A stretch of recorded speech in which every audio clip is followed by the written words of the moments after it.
자, 안녕하세요. 안녕하세요. 네, 공중보건 담당하고 있는 김희영입니다. 자, 우리 수업 먼저 들어가기 전에 제가 책판에 좀 뭐 좀 가득 하나 써놨는데요. 기출문제 한번 분석해봤습니다. 물론 공개된 문제만 분석을 했어요. 그렇죠? 그래야 좀 신뢰성이 있어서. 그래서 이제 공개된 문제를 분석했더니 가장 1위가 당연히 역학이더라고요. 역학이 평균 6문제나 나왔습니다. 6문제나. 그래서 역학은 정말 처음부터 끝까지 완벽하게 알아야 되겠다는 생각을 좀 하시면 되고요. 그래서 역학 부분을 조금 더 많이 실었을 겁니다.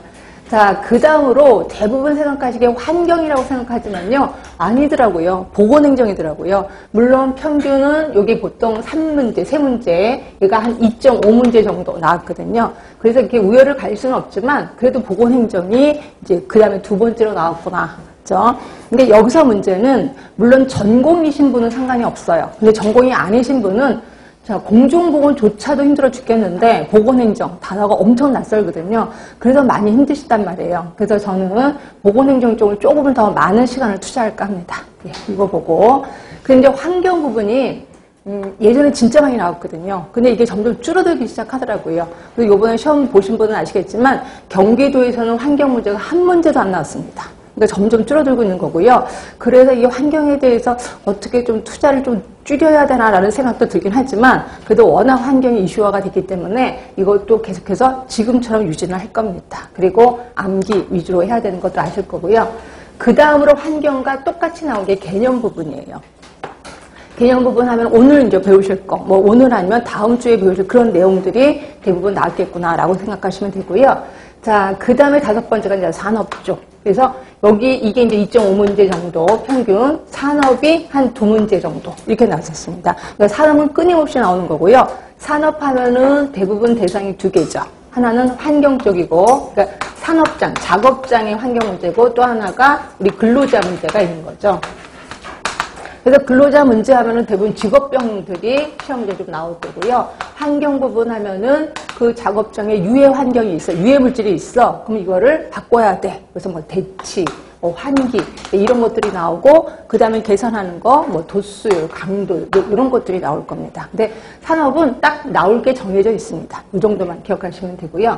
그런데 식품위생과 영양이 한때는 엄청 많이 나왔었다가 그 다음부터 뚝뚝 떨어지고 있습니다. 그래서 봤더니 평균 얘도 한 1.5문제 정도 나왔더라고요. 그래서 식품위생, 영양 이게 좀 우리 전공이 아니신 분들은 조금 더 많이 까탈스러운 게 이 부분일 거예요. 근데 이것도 이제 시간적 투자는 뭐 지금처럼 하겠습니다. 그렇다고 줄거나 이러진 않고 지금처럼만 투자를 하겠습니다.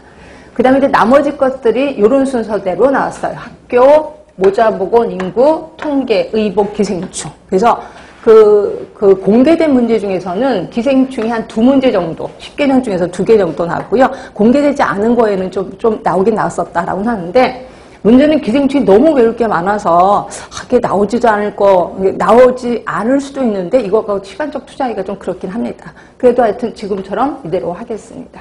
자, 이렇게 해서 기출문제를 분석하고 나서, 제가 이제 여러분들한테 부탁드리고 싶은 것 중에 하나가 연간 학습계. 꼭 이대로 해야 되나요? 물론 본인 나름대로 뭔가 이제 노하우가 있으면 하시면 되는데 저는 이게 괜찮을 것 같아요. 자, 적어도 3회독은 하라는 거죠. 공중보건 3회독 해야 되는데 그럼 그 회독할 때마다 똑같이 해야 되나? 나름대로 제가 좀 머리를 써봤습니다. 자, 1회독 할 때는 암기 위주여야 돼. 암기. 그래서 제가 수업하는 도중에 이거는 무지무지 중요합니다라고 얘기하는 거 있어요. 그럼 그거를 꼭 반드시 외우셔야 돼. 근데 그걸 외워서 그냥 아는 게 아니라 암기 노트를 만들라는 거죠. 그럼 여러분들은 꼭 암기 노트를 이렇게 권으로 되어 있는 걸 아예 만들더라고요. 근데 그거 별로 안 좋습니다. 저는 그냥 한 장짜리요. 한 장짜리 해서 파일을 만드는 거죠. 그리고 이걸 했을 때 제발 이론 순서대로 하지 마시고 기억, 니은, 디귿 순서대로 하세요. 기억, 니은, 디귿 순서. 예를 들어서 내가 스와트 분석을 할 거야. 스와트 분석에 대해서 외웠어. 그럼 스와트 분석하면 A, B, C, D 순서대로 S, 스와트. 이게 이제 제목이 되는 거죠. 그죠? 이렇게 해서 오늘 여기에 스와트에 대해서 다 쓰는 거예요. 물론 책 있는 거 그대로 베끼는 게 아니라 내 머릿속에 있는 걸 그냥 쭉 쓰는 거죠. 쭉쭉 써서 그 다음에 이거 한 장을 스와트 분석을 만들었어. 그럼 그걸 파일에다 끼는 거죠. 그리고 또 외웠어. 그럼 또 주제 만들어서 또 끼우는 거죠. 그래서 이 파일 장수가 많아질수록 이제 보람 있는 것도 느끼게 될 겁니다. 이렇게 해서 암기 노트를 작성하시는데 단, 기억, 니은, 디귿 순서 그러니까 주제별로 기억력 디귿 순서 또는 A, B, C 순서대로 만들어라. 요렇게 하는데 한 3개월 걸릴 겁니다. 3개월.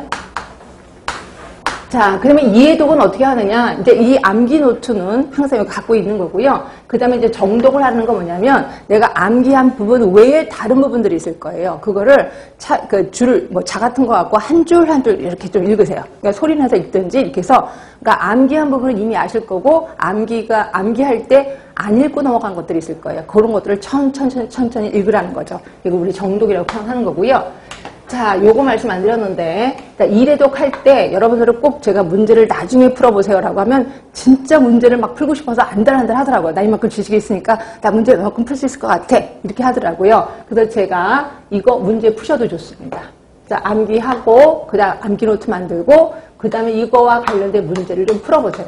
근데 무슨 문제를 푸냐면 기출문제를 풀어보시라는 거죠. 그래서 제가 요번에 나온 책 중에는 그 뒤에 기출문제가 엄청 많습니다. 그 다음에 공개된 것도 있고 공개되지 않은 것들도 우리 수험생들의 기억을 되살려서 많이 해놨거든요. 그걸 푸시는데, 근데 이게 잘 풀릴 때가 있어. 어떤 게 보면 이건 다 알겠어. 근데 어떤 거는 내가 암기한 거 갖고는 턱도 없어. 이런 게 뭐야? 그럼 이런 거 물어보지 마시고요. 일단 이건 안 풀리네라고 체크를 하세요. 안 풀렸다. 하나 체크를 하시든지 빨간색으로 체크하시든지